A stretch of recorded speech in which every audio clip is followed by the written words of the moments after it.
Today we're using this opportunity because this vehicle has a subframe out for a sway bar, so figured this would probably be a good time to show you the CBVs, because normally the subframe's in the way so you can't see any of this. So I'm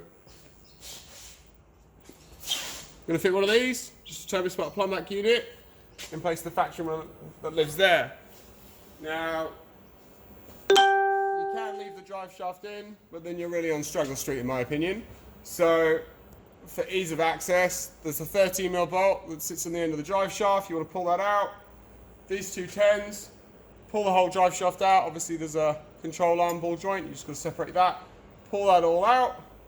Then we're going to remove the TCV. It just unclips, and then there's 3 bolts that hold it on. So we're just going to whip all that out, just so it's more of like a, when you're doing it, you can just watch this and use it as a reference thing more than anything.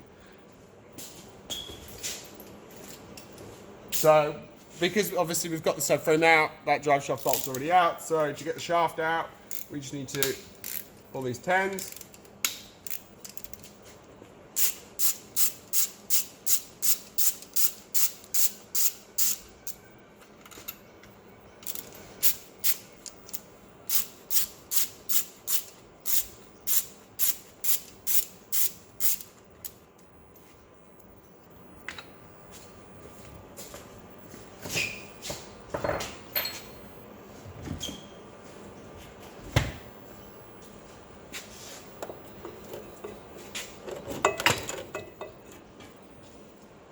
Now, when you pull the shaft out, gearbox oil is going to come out, so obviously make sure you've got a suitable container underneath, maybe a clean rag just to shove it in there to stop it from leaking. Lots and lots.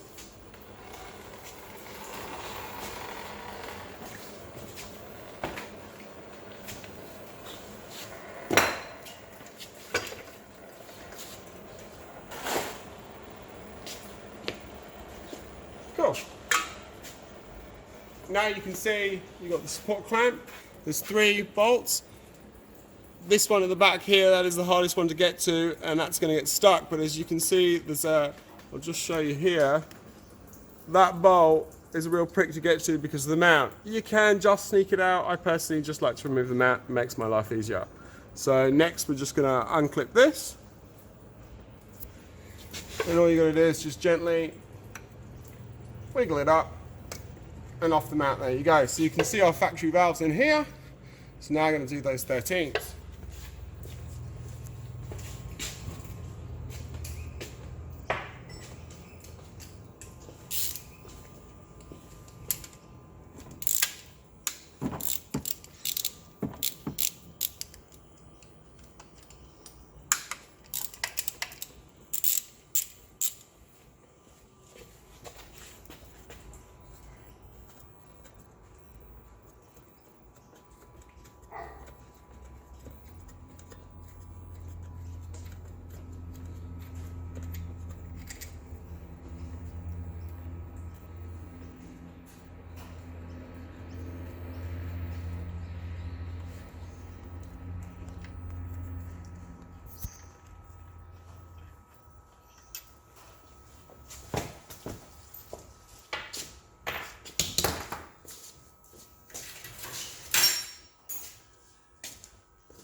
Alright, now this 13mm at the back, it'll actually get stuck.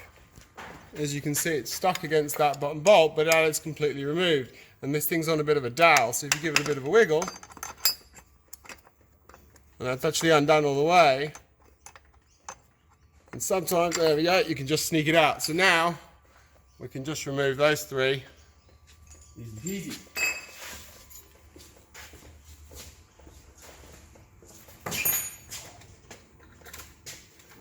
But while the valve's still on, just to make life easier, you need to get that line off, and the best way is just with a little pick. Be careful not to punch a hole, you just want to run it around it just to break the seal. And there you go. Pop that hose off, tuck it away, and then we can do those three. So it's meant to be, it's a 5mm Allen key, but if you don't have one, a T30 Torx bit also happens to fit in it.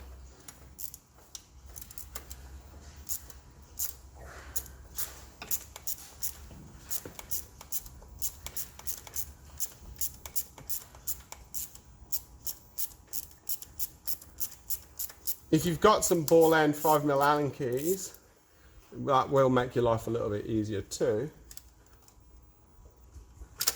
Because sometimes it's just a little bit tight. Same if you want to remove this, you can. It's got a clip at the top. That clip there, you just pull it down, and that'll just, because these edges can be a bit sharp. So you can cut your hands up pretty nicely on it.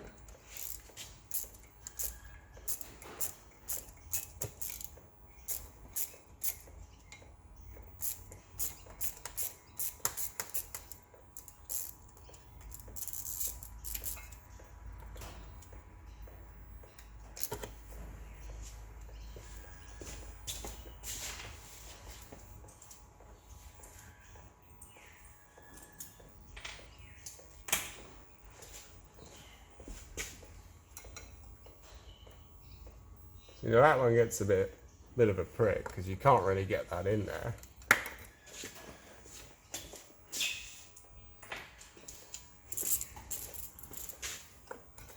But with the T30, you can just sneak it in.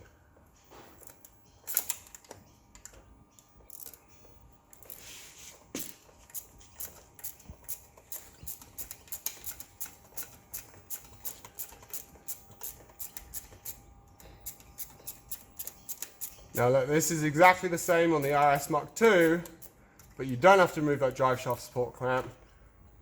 So you don't have to take the drive shaft out, and that's purely because it's a slightly bigger turbo and the position's much, much better. So it takes a lot less time to do it.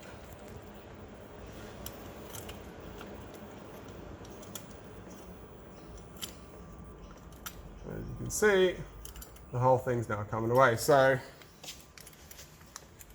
that's our TCV mount plate.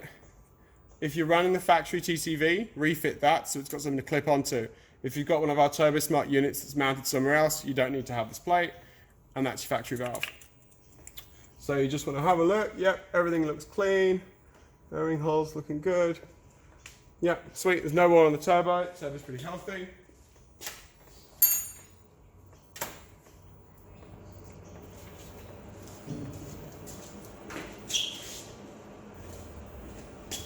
Now the TurboSmart ones come with brand new bolts, and the originals have a bit of thread lock on it, so we're just going to put just a small dab. So if you put that much on one bolt, you don't want to go nuts, and then just spread that across the other two, and that will be plenty for us.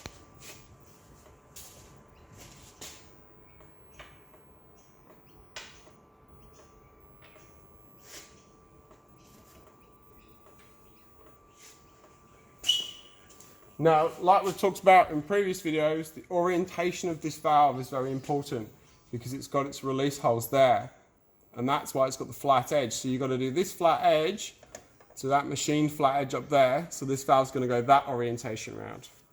So we're going to pop a plate on.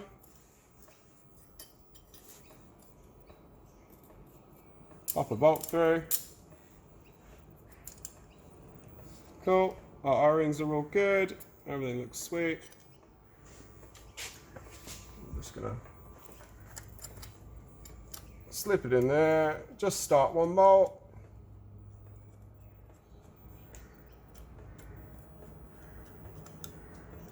Now it's quite important that you don't then just go full send on one bolt that goes in, because it can then kick, so you want to actually put all the bolts in, then tighten them all up.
Cool, so now they're all spun in by hand. Now you can just tighten them up.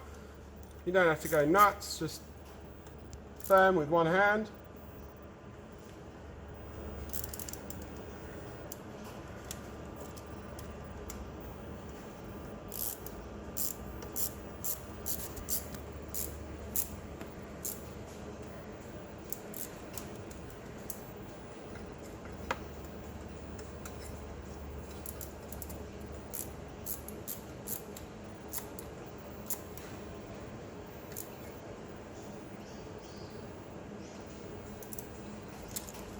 Cool.